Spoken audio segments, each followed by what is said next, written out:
a step outside and seize the day now. Set aside your worries, it's okay.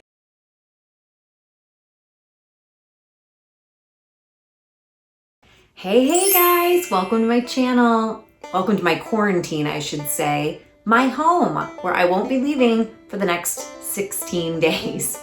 Now, if any of you caught my video about how we're going to run this school schedule, how we're going to wear the hat of a homeschool teacher, then you know that in my home, we are following a Monday through Thursday schedule that is not all academics, but it is definitely a schedule for the kids to follow so that they feel like they're safe and secure and that they know what is coming next. Now, I'm not gonna lie, the rumor mill has started and I'm starting to hear that there is a chance that we don't go back to school at all, that this is the end of the school year and that our children are potentially going to be in our homes without education until August or early September, depending on when their school goes back in session. Now, I don't know about you guys, but that's a little scary to me. So besides the obvious stress of being my kid's teacher for the next couple of months, I'm also a little stressed about the fact that I have a kindergartner that is going on to first grade, and I have a first grader that is going on to second grade, and I have a preschooler that while he's not moving on to kindergarten, he's still missing crucial time socializing and crucial time learning those things that we need to learn when we're in preschool. So I've got myself a little worried here. I'm a little concerned because, well, are they going to be ready? So without a doubt, I have seen most people referencing that their school is sending them stuff to do for their kids. And I think it's great. And my school is doing the same thing. But I have to say, and this is no shot to a teacher because don't forget, I was a teacher too. The stuff that is being sent out focuses on things that, frankly, I don't know if they need to know to move on to the next grade level. And again, I don't want to insult anybody here. I just need to know that if my kid's going to be home for this many months, what are the next 5 months going to look like? So I guess let me put it this way. If you're not counting summer break, so be it. But I've got news for you. Teachers worry about kids regressing over the summer, right? You're talking about almost 3 months of no academics coming into their brains. So when they enter into the next grade level, the teacher feels the stress. The teacher feels the need to review and go over all the things that they feel like they need. And they do a bit of a refresher course those first couple of weeks to kind of prep them and get them ready. You can't just dive into the next grade without reviewing some of the things that you learned in the previous grade. But what if we've missed a couple of those crucial months of learning, coupled with the fact that we're missing 3 more months, okay? We're talking about April, May, June, July, half of August and half of March. That's almost 5 months of school that is missed. And I'm not worried about the social piece as much as I am worried about the academics. As a mother, I need to make sure that when my kindergartner walks into first grade, that he is ready to learn. So what is the foundation? What are the bones for this child to succeed in the next grade level, given the fact that they're missing that many months of school?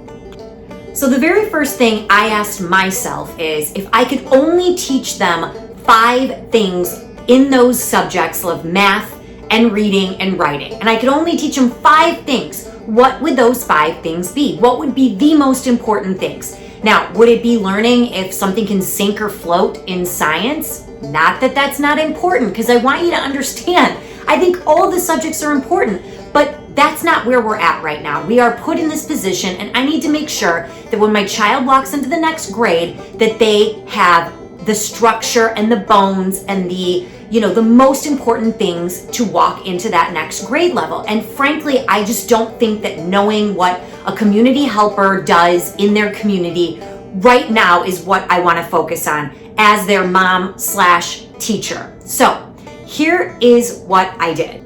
I did a little bit of research for you guys, but also for myself to figure out what the heck the most important things are on that list. And so I'm going to share those with you today in the hopes that maybe this will take some stress and pressure off of you as the parent/teacher And maybe in your schedule, when it does come time for reading, you don't feel so freaking overwhelmed, because I feel overwhelmed, and I was a teacher. I'm overwhelmed at the idea that there's so many things to learn in reading. There's so many things to learn in math, and I don't know which things to focus on. So I'm going to give you those things. And you know what? If you can tackle these things, you can feel at the end of the day that when you send them off to the next grade level, that they at least have a shot. Now, make no mistake about it. I am not saying by any means that the other subject areas like music and art and science and social studies and gym, that they're not important subjects, because I value them just as much as the other subjects. I am not the type of person that thinks that there isn't value in that. But I have to think about how my kid is going to do in school, how he's going to succeed.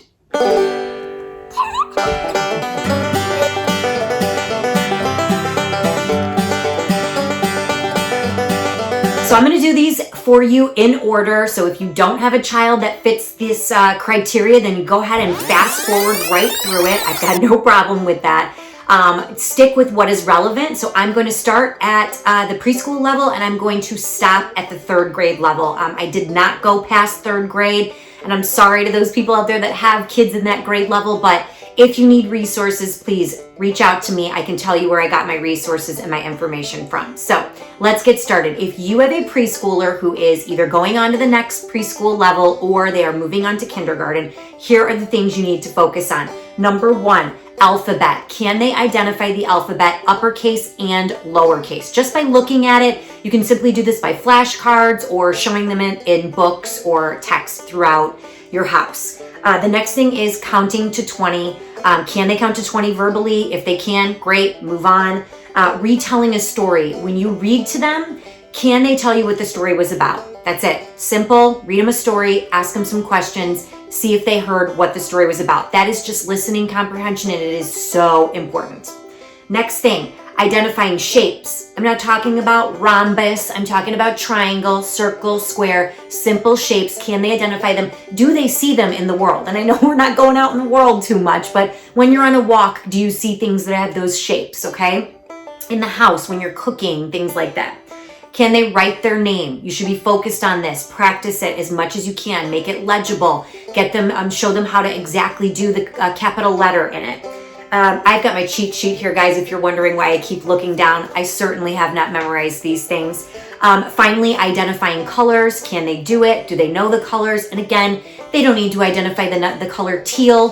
Focus on red, primary colors, blue, green, yellow, things like that. And then finally, fine motor skills. This is really important, guys. Get them cutting with scissors, using a pencil, using glue, things like this that are going to get those hands working the way that they need to be. Raise your hand if you've got a kindergartner in your house, because I do, and this was tippy top. Everything I learned in kindergarten is all I needed to know. I mean, who knows this book? Who's heard this before? All right, so here is what you need to do if you have a kindergartner that is moving on to 1st grade in the fall. Math. Focus on math. Focus on the calendar. Days of the week, the months, basically how the days work, what they mean, weekends, things like that. You can even focus on holidays and when they are. The other thing you want to focus on is numbers up to 100. Can they count up to 100? Can they identify numbers up to 100? If they see the number 55, are they able to label it 55? And then finally, basic single addition and subtraction. So 5 plus 5 or 8 minus 2, things like that. Those are good things to focus on in math. Now, in reading with your kindergartner who's moving on to 1st grade, you want to focus on recognizing, writing, and naming the alphabet, uppercase and lowercase. All right, so we're adding in the ability to write those letters. That is hugely important. So if that's all you focus on, then great. They're going to do that much better when they get to 1st grade. They also need to know the sounds of all the letters, okay? What sound does B make? Ba, ba, ba. What sound does S make? S, s, right? So we want to focus on that. And then 30 high frequency words. Google it, guys. They're easy to find. These are words like if, and, but, why, where, when, so, how, those kinds of words. Get them to know them like this, as fast as they can say them. You want to be able to snap your fingers. We don't want them sounding high frequency words out. All right, and then writing. Guys, all you gotta do here is journal prompts, all right? What is your favorite thing that we did today? Have them write as much as they can, and invented spelling is more than fine. If they are spelling the word summer, S-M-R, that is more than okay. They're getting the idea that it starts with the S and ends with the R sound. That's great, and we want to praise them for that. You know, coming up with journal prompts is really about getting them to be able to express themselves. And if they're not at the writing piece yet, have them draw a picture and have them copy something that you have written out for them.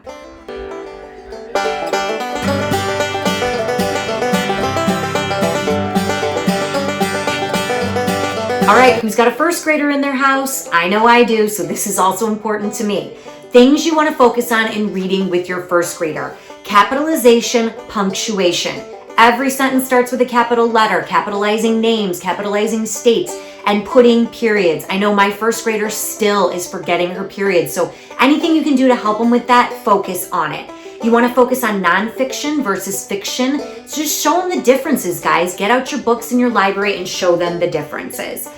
Comprehension questions too. Get leveled readers. You can go on Amazon and Google first grade leveled readers and you will get books. Have them read to you and see if they can answer comprehension questions, and also read to them and see if they can answer. Listening comprehension and reading comprehension are two totally different things, but you should be testing both of those things. See how they are if they're just listening to you. Some kids are phenomenal at listening and comprehending what they read. Other kids struggle with it quite a bit. So you're gonna wanna look at that. Finally, I want you to focus on understanding the plot, what's the problem in the story, the characters, and really important details or ideas within the text. All right, let's look at math for our first graders that are going on to second grade. Greater than, less than. Is 100 bigger than 300? Is 100 equal to 100? Greater than, less than, focus on that. Adding and subtracting up to 20. Are they able to write their numbers up to 120? Can they count by fives, tens? Can they count by 20s? Can they count by hundreds? Twos, things like that are important. Can they tell time? Yes, I know we live in a digital age today and they can just look at their phone or their Fitbit, but you still have to teach them how to use a regular clock. So buy a clock off of Amazon, one of the fun plastic ones, or just print off some worksheets that show it. Get out your watch and show it to your child.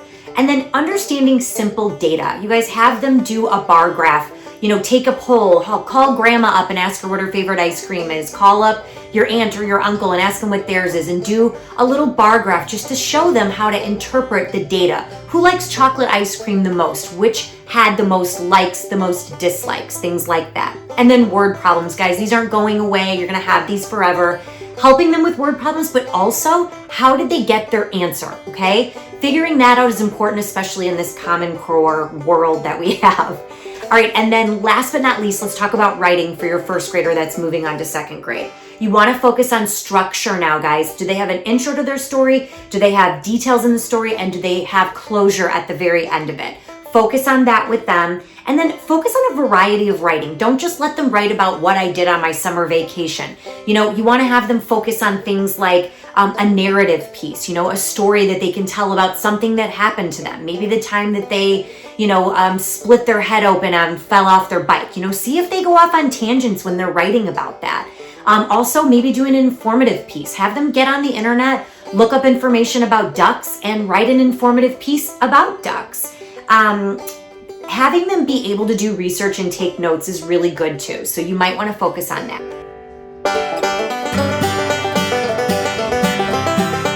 All right, where are my second grade parents at? This is for you. If you have a second grader that is moving on to third grade, here are the crucial things to focus on. With math, focus on odds and evens. Focus on place value. That's ones, tens, hundreds. You remember it from when you were a kid. Focus on that. Counting by fives, tens, hundreds. Again, how quickly can they do it? Do they use it to solve simple problems? Things like that. Can they count up to 1,000? Word problems using money this time, and greater than, less than, but with 3-digit numbers. If they know it, then go to 4-digit numbers. See if they can grasp that concept. And finally, guys, this is one of the most important things as a teacher that I remember. And keep in mind, I taught special ed, so I think that this was the struggle that most of them had, is knowing their facts like this. Do they have mental math? Can they say 5 plus 5 is 10? 2 plus 2 is 4. How quickly do they do it? Can they do 7 plus 3 in their head like that, or do they have to sit and count? Do they use their fingers? Try to get the mental math done like this. Every other math problem will be that much easier and quicker, and there will be a lot less mistakes if they've got mental math on the brain at all times. And then last but not least, 1 and 2 step addition and subtraction problems with regrouping, okay? That's 55 plus 55. Being able to add 5 plus 5 on one side, put the 0 and carry the 1. Yes, that's regrouping. You know, Common Core might teach it differently, but right now, guys, desperate times call for desperate measures. And if that's how you know how to teach it, then you do it. You do you. All right, so those of you with second graders that are going on to third grade, let's talk about reading. Upping the comprehension game, guys. Google it, go on Amazon, find yourself some leveled readers, or look through your house and see if you've got some that are focused more on that group of kids that are in the second grade level, okay? So you want to be able to see if they can comprehend what it is that they are reading. Can they comprehend what it is you have read to them? Remember, 2 types of comprehension here. Now, important details in a story. Can they name the who, the what, the where, the when, the why, and the how? The 5 W's plus how. Also, comparing different texts. So if they've got the story of the 3 Little Pigs written by one author and the 3 Little Pigs written by a different author, and they can compare the 2 texts, similarities and differences. Also, comparing across authors. Give them the same author but different books, and see if there's a similarity in how the author writes. And then for writing, for my kids in second grade, you're going to want to focus on revising your writing. So you write a story, you're happy with it, you like it, but then you take it from them and you fix all the spelling mistakes, capitalization, punctuation, story structure, details, things like that, and you hand it back to them and have them rewrite it and revise it. Even to give them the opportunity to revise their own story after they do it. This will be crucial in second grade going on to third.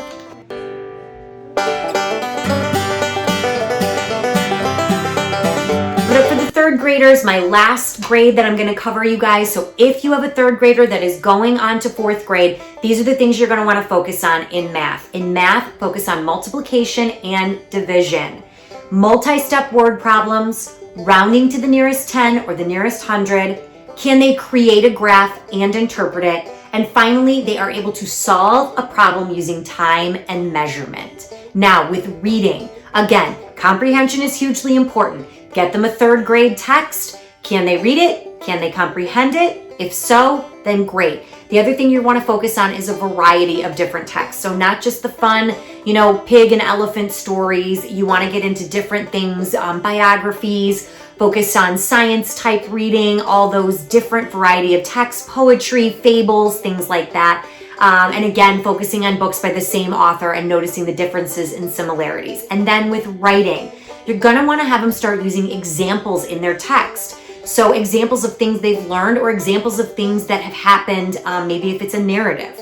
Then you want them spending about a week or more on a given piece. So if they do a narrative and they write about it, you want to continue the process of writer's workshop where you're taking it from them, you're correcting it, changing things, adding details, sit with them, go over it, say, how can we enhance the story here? How can we change the story here? Maybe we remove this because it doesn't seem to really fit in the story, and then having them rewrite it again until they get their final draft of a story. That's the most important thing when it comes to writing in the third grade. And then of course, researching and taking notes. Can they get on the computer, research a topic, and take notes about it, and then turn that into a written piece?